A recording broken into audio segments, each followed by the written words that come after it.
नमस्कार सर्वांना. कसे आहात तुम्ही सगळे? आशा करते सगळे आनंदात असाल. आज मी तुमच्याशी ब्लाऊज शिवताना फक्त ब्लाऊजची गोष्ट सांगणार नाही आहे. आज मी माझ्या आयुष्यातल्या एका नवीन सुरुवातीची गोष्ट तुमच्याशी शेअर करणार आहे. कारण कदाचित माझी ही गोष्ट ऐकून कोणाला तरी आपल्या आयुष्यात पुन्हा एकदा सुरुवात करण्याची हिंमत मिळेल.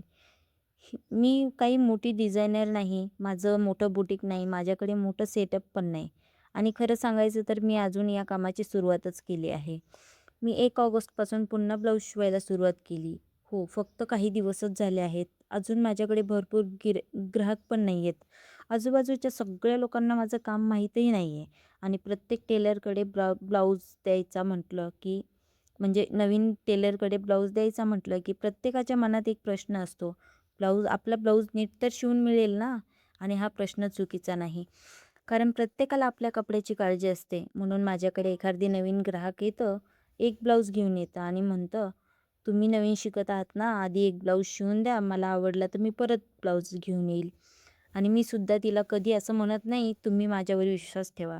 मी फक्त एवढंच म्हणते, "हो, एक शिवून बघा." कारण मला माहिती आहे, विश्वास बोलून मिळत नाही, कामातून मिळतो. आज माझ्याकडे ग्राहक कमी आहेत, पण जे ग्राहक येत आहेत, त्यांचा विश्वास हळू वाढतोय. एक ब्लाऊज घेऊन आलेली व्यक्ती काम आवडलं तर पुन्हा येते आणि सोबत कदाचित दुसरी व्यक्तीही येते. अशाच छोट्या-छोट्या पावलांनी काम वाढतं, ग्राहक वाढतात आणि एक दिवस मागे वळून पाहिलं, की आपण सुरुवात कुठून केली हेच आठवत नाही. पण माझी ही सुरुवात अचानक झालेली नाही. एक काळ असा होता, मी शिवणकाम खूप काम करत होते. माझ्याकडे ही कला होती, पण नोकरीमुळे शिवणकाम पूर्ण बंद झालं. मशीन तशीच पडून राहिली, वेळ नव्हता आणि हळू हातही सुटला. नंतर आयुष्यात असा एक अपघात झाला, नोकरी सोडावी लागली. त्या काळात मनात खूप प्रश्न होते. आता पुढे काय? काय करायचं? पुन्हा सुरुवात कशी करायची? आणि तेव्हाच मला जाणवलं, आयुष्यात आपण आयुष्यात कितीही अडचणीत असलो, तरी आपल्याकडे एखादी तरी कला असते, तर ती आपल्यासाठी एक आधार बनू शकते. मी माझ्या आईची जुनी मशीन बाहेर काढली. ती मशीन नवीन नव्हती, महागडी नव्हती, पण माझ्यासाठी तीच माझ्या नव्या सुरुवातीची पहिली पायरी होती.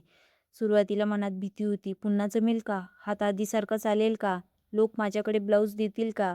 पण मी विचार करत बसले नाही.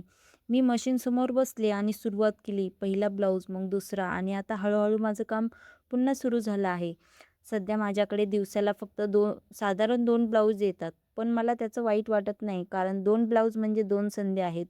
2 ग्राहक म्हणजे 2 लोकांना माझ्यावर ठेवलेला विश्वास आहे आणि आज 2 आहेत, उद्या 4 होतील, हळू आणखी वाढतील. मला घाई करायची नाही. मला माझं काम चांगलं करायचं आहे, कारण मला माहिती आहे, मोठं होण्यासाठी आधी मोठी सुरुवात लागत नाही, लहान सुरुवात लागते. आपण अनेकदा म्हणतो, "माझ्याकडे मशीन नाही, माझ्याकडे पैसे नाही, मला अजून पूर्ण काम येत नाही, लोक माझ्याकडे येतील का? उद्यापासून सुरुवात करेल." पण खरं सांगू का? तो उद्या कधीच येत नाही. सुरुवात करायची असेल, तर एखाद्या दिवसाची वाट बघायची नसते. आपल्याकडे जे आहे, त्यापासून सुरुवात करायची असते. मी सुद्धा जर विचार करत बसले असते, तर आज तुमच्यासमोर ही गोष्ट सांगत बसले नसते. आणि एक गोष्ट मी शिकले, शिवणकाम येतं म्हणून सगळंच आलं असं नाही. आजच्या काळात आपल्याला सतत शिकावं लागतं. नवीन डिझाईन, नवीन कटिंग, नवीन फिनिशिंग, नवीन पॅटर्न, फॅब्रिकची माहिती, रंगाची निवड, ग्राहकांशी कसं बोलायचं हे सगळं शिकावं लागतं. आज YouTube आणि सोशल मीडियामुळे शिकण्याच्या खूप संधी आहेत. म्हणून मला येत नाही असं म्हणून थांबू नका. आज मला अजून शिकायचं आहे असं म्हणून सुरुवात करा. मी आजही शिकते. आजही माझ्याकडे चुका होतात, पण मी त्या चुकांमधून शिकते. कारण मला परफेक्ट नाही, तर मला कालपेक्षा आज थोडं चांगलं व्हायचं आहे. आणि तुम्हाला एक गोष्ट मनापासून सांगते, जर तुमच्याकडे एखादी कला असेल ना, तर ती कधीही वाया जाऊ देऊ नका.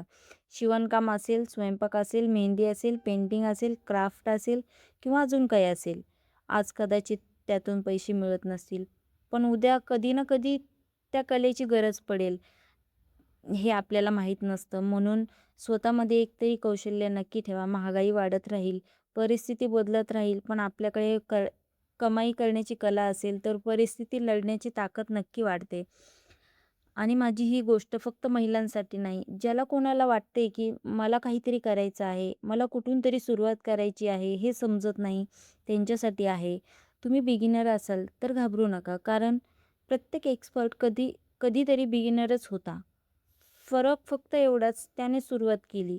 रोज 2-3 तास एखाद्या कौशल्यासाठी द्या. एक नवीन गोष्ट शिका, एक नवीन डिझाइन करून बघा, एक नवीन प्रयत्न करा. आज तुम्हाला वाटेल यातून काय होणार? पण 6 महिन्यांनी मागे वळून पाहिलं तर कदाचित तुम्हालाच तुमच्यातला बदल दिसेल. आज माझ्याकडे मोठं बुटीक नाही, मोठा सेटअप नाही, ग्राहकांची मोठी रांगही नाही. पण माझ्याकडे माझी कला आहे, माझ्याकडे शिकण्याची इच्छा आहे आणि सगळ्यात महत्त्वाचं माझ्याकडे सुरुवात करण्याची हिंमत आहे. आज माझ्या कामाची अगदी सुरुवात आहे. अजून खूप लांबचा प्रवास बाकी आहे. कदाचित उद्या माझ्याकडे खूप जास्त ग्राहक असतील, कदाचित अजूनही थोडे असतील. पण मी थांबणार नाही. कारण मला विश्वास आहे आज आज ही छोटी सुरुवातच उद्या मोठ्या प्रवासाची पायरी बनू शकते. म्हणून तुम्ही तुमचं स्वप्न खूप मोठं आहे म्हणून घाबरू नका. पहिलं पाऊल छोटं असू द्या, काम छोटं असू द्या, ग्राहक कमी असू द्या, पण सुरुवात करा. कारण सुरुवात केल्याशिवाय पुढचा रस्ता दिसणार नाही. आणि माझी आजची ही गोष्ट इथे संपत नाही. खरं तर माझी ही गोष्ट आजपासूनच सुरुवात झाली आहे. आज मी 2 ब्लाऊज शिवते, उद्या कदाचित 4 शिवेल. हळू माझे ग्राहक वाढतील, माझं काम वाढेल आणि एक दिवस मागे वळून पाहिल आणि स्वतःलाच म्हणेल, चांगलं झालं त्या दिवशी मी सुरुवात केली.